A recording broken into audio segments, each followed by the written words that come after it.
Hola amigos, ¿cómo están? Soy Mayra Gracida Lome, coreógrafa y directora de la compañía de danza Adal Zona de Movimiento. Es un gran placer para mí saludarlos nuevamente y hoy tenemos algo especial para ustedes. He preparado este video con mucho cuidado porque al estar leyendo y haciendo la investigación me di cuenta de que el personaje que vamos a conocer hoy no era precisamente uno de mis favoritos y resultaba muy importante el que yo pudiera comprender a esta mujer para poder presentárselas a ustedes, porque quería estar lo más cercana a su historia y sobre todo a su filosofía de vida, como para poder adentrarme en su biografía. Espero que hoy me acompañen a conocer a la gran Isadora Duncan.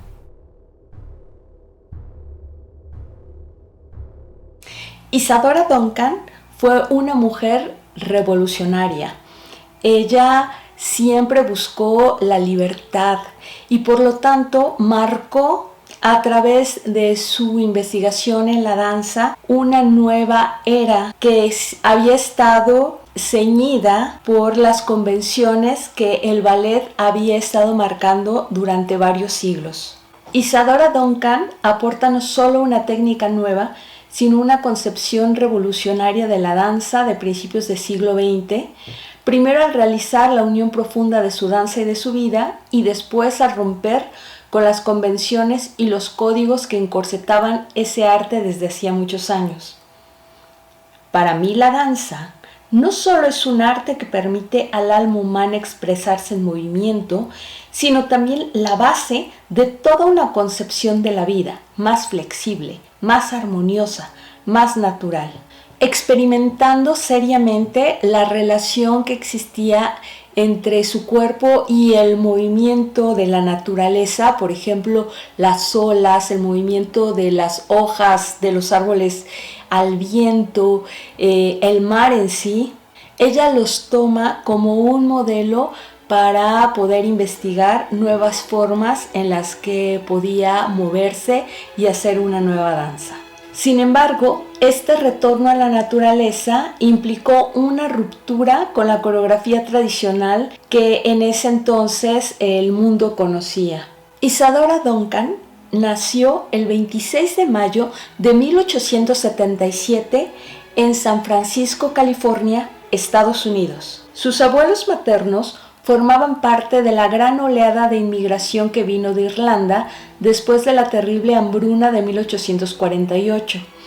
Por el otro lado, el padre de Isadora, Charles Duncan, era un hombre egresado de Oxford quien emigró a San Francisco en busca de riqueza y nuevas oportunidades. La madre fue Mary Dora Gray, atea militante, aunque bautizada y educada en una familia católica irlandesa. La madre de Isadora era una mujer idealista que no le importaba tanto las riquezas, pero que siempre buscaba la libertad antes que cualquier cosa. Tenía una gran manía por el desorden, una dosis exagerada de idealismo, una cierta afición por la aventura y por encima de todo, el culto exclusivo al arte, a la belleza y a Grecia.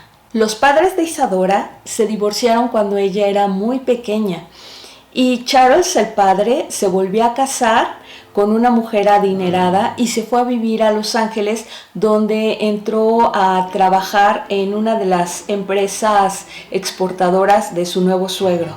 Mientras tanto, Mary se quedaba en San Francisco con sus 4 hijos, Elizabeth, Agustín, Raymond e Isadora. La vida y educación de los niños Duncan fue muy poco ortodoxa.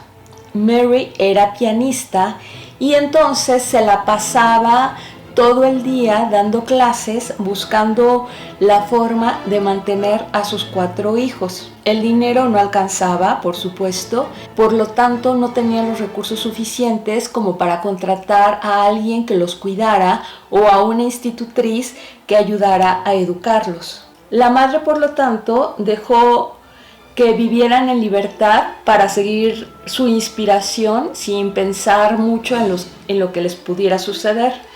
Los niños Duncan vivieron la independencia de una vida salvaje. Isadora siempre amó el mar. De la contemplación de las olas cuando era niña, me vino la primera idea de la danza. Trataba de seguir su movimiento y bailar su ritmo. Mary tocaba el piano para sus hijos. Entonces, desde muy pequeños, los niños escucharon a Chopin, a Mozart, a Beethoven. Y además les leía mucho. Como una forma de juego, Isadora empezó a enseñar a un grupo de niños de su barrio estas danzas que ella empezaba a crear imitando las formas de la naturaleza, y poco a poco su grupo de estudiantes empezó a crecer. A los 12 años tenía un grupo tan numeroso y los padres de estos niños le daban cierta remuneración económica bastante modesta, pero que a ella le ayudaba mucho en la economía de su casa. Llegaron a tener tantos alumnos que su hermana Elizabeth tuvo que venir a auxiliarla. Y a esta edad, a los 12 años, es cuando Isadora decide que ya no quiere volver a la escuela porque opina que no está aprendiendo absolutamente nada en ella. Poco después, la familia Duncan se muda a Chicago para buscar una nueva manera de sobrevivir. Un día, una amiga de la familia le recomienda a Mary que envíe a Isadora a una clase de ballet para que aprenda la técnica, lo que resultará para la pequeña bailarina un enfrentamiento con lo que ella piensa que es una herejía. ¿De puntas? Nadie anda sobre las puntas de los pies. Va contra la naturaleza, exclama. Para aprender a bailar solo reconoce a una escuela, la naturaleza, y solo a un maestro, Terpsícore. Para ella, el arte es ante todo un cuerpo liberado. Poco tiempo después, un incendio arrasa con todas sus pobres pertenencias y entonces la familia tiene que buscar un nuevo horizonte para poder sobrevivir y deciden mudarse a Nueva York. En esta ciudad es donde Isadora se va a incorporar a la compañía de Augustin Daly, un empresario teatral a quien Isadora jamás pudo convencer de que se arriesgara a experimentar con esas ideas que ella tenía en la cabeza para nuevas obras plásticas en escena. Isadora tuvo que soportar estar en esta compañía teatral durante 2 años, pese a las terribles condiciones en las que tenía que trabajar, sobre todo por las necesidades económicas de su familia.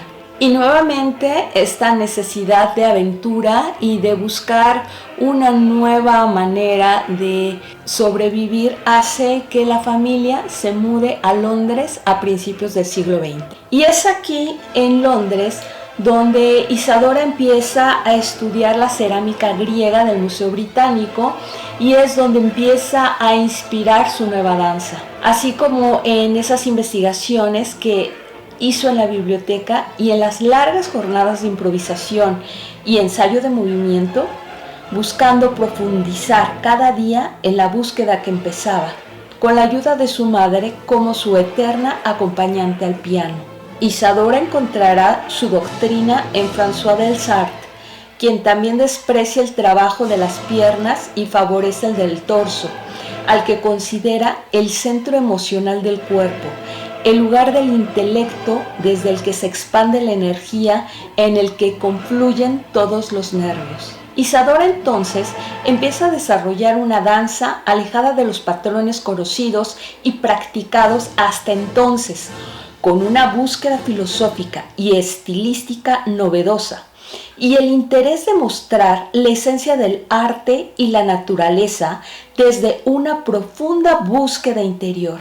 Vestida con túnicas al estilo griego y los pies descalzos, Isadora empieza a presentarse en los escenarios europeos y poco a poco comienza a cosechar ciertos éxitos. Ella se presenta en estas fiestas, estas reuniones que se hacían en los salones de alta sociedad, donde ciertas damas reunían a un grupo de altas élites, donde Isadora se presentaba. A pesar de estos primeros éxitos, Isadora tuvo que enfrentar abucheos y personas que la criticaban porque no se encontraba ceñida a los cánones que marcaba el ballet, al vocabulario al que estas personas estaban acostumbradas.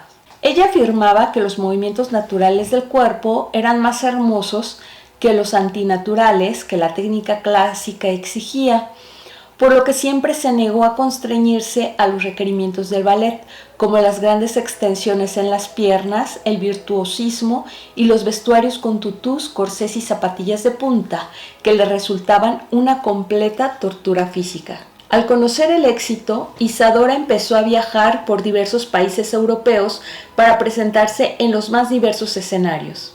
Isadora tuvo a sus pies desnudos las principales capitales de los países europeos: París, Viena, Berlín, San Petersburgo. A quien nunca pudo conquistar fue al público de Estados Unidos. Bien dicen que nadie es profeta en su tierra. Aún sin haber sistematizado un método propio, buscó abrir su propia escuela en Berlín, porque consideraba a Alemania como el centro de la filosofía y de la cultura.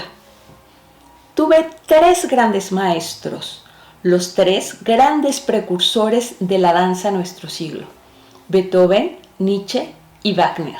Isadora daba recitales de danza por toda Europa y estableció escuelas cerca de Berlín, 1904, París, 1914 y Moscú, 1929. El baile de Duncan se caracterizaba por movimientos libres y fluidos enmarcados en la máxima expresión emocional interna. Isadora estaba convencida de que no era su cuerpo el que bailaba, sino su esencia, su alma, su interior.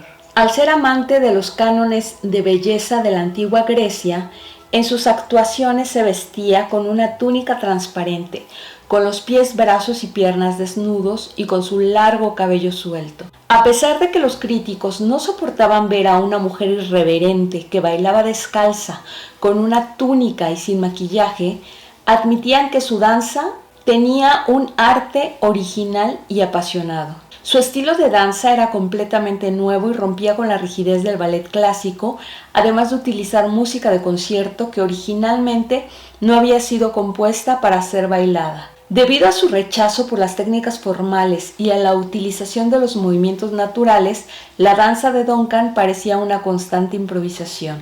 La danza de Isadora influyó en grandes coreógrafos del siglo XX como el coreógrafo ruso Mikhail Fokin. Y pese a que su trabajo ya empezaba a ser reconocido en los escenarios europeos, su vida personal nunca fue precisamente afortunada.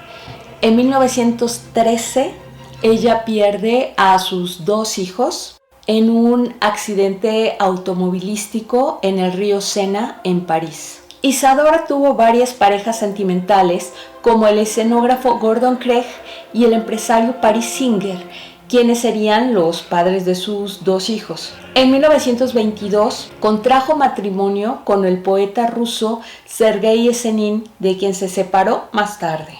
Después de una etapa de carencias económicas, su última y dramática aparición en los escenarios fue en París. Es bien sabido por todos que Isadora murió el 14 de septiembre de 1927 en un accidente automovilístico en Niza, Francia, y que fue enterrada en París. Pero ustedes sabían que en el antiguo Panteón de San Fernando en la Ciudad de México hay una tumba de Isadora Duncan. Durante muchos años se especuló acerca de si estaba Isadora Duncan enterrada aquí en Ciudad de México. Se decía que un millonario excéntrico que estaba enamorado de ella había hablado con la familia de Isadora para poder traerse sus restos desde París y tenerla siempre cerca. También se dijo que el excéntrico enamorado había sido el expresidente de México, Plutarco Elías Calles, y que por eso se había logrado tener los restos de Isadora aquí. La verdad es que es un nicho que está vacío y que actualmente forma parte de estos homenajes que existen en ese panteón, que ya se encuentra cerrado desde hace muchísimos años. Algunas de las cosas que aprendí de la biografía de Isadora Duncan. La primera, cree en ti y en tu trabajo. Defiende lo que realmente tu corazón quiere hacer, lo que la intuición te dice que es el camino. Sé valiente para empezar los proyectos y osado para aprovechar las oportunidades. Trabaja, trabaja, trabaja.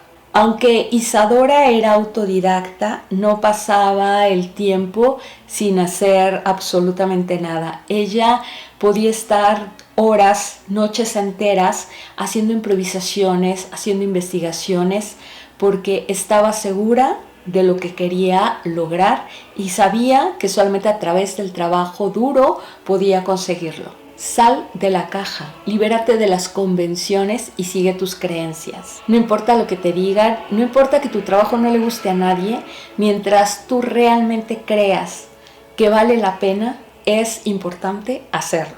Vuelve al origen para ser original. Isadora decidió volver a la naturaleza. Isadora soñaba con el retorno al ritmo de la naturaleza y a la verdad del cuerpo.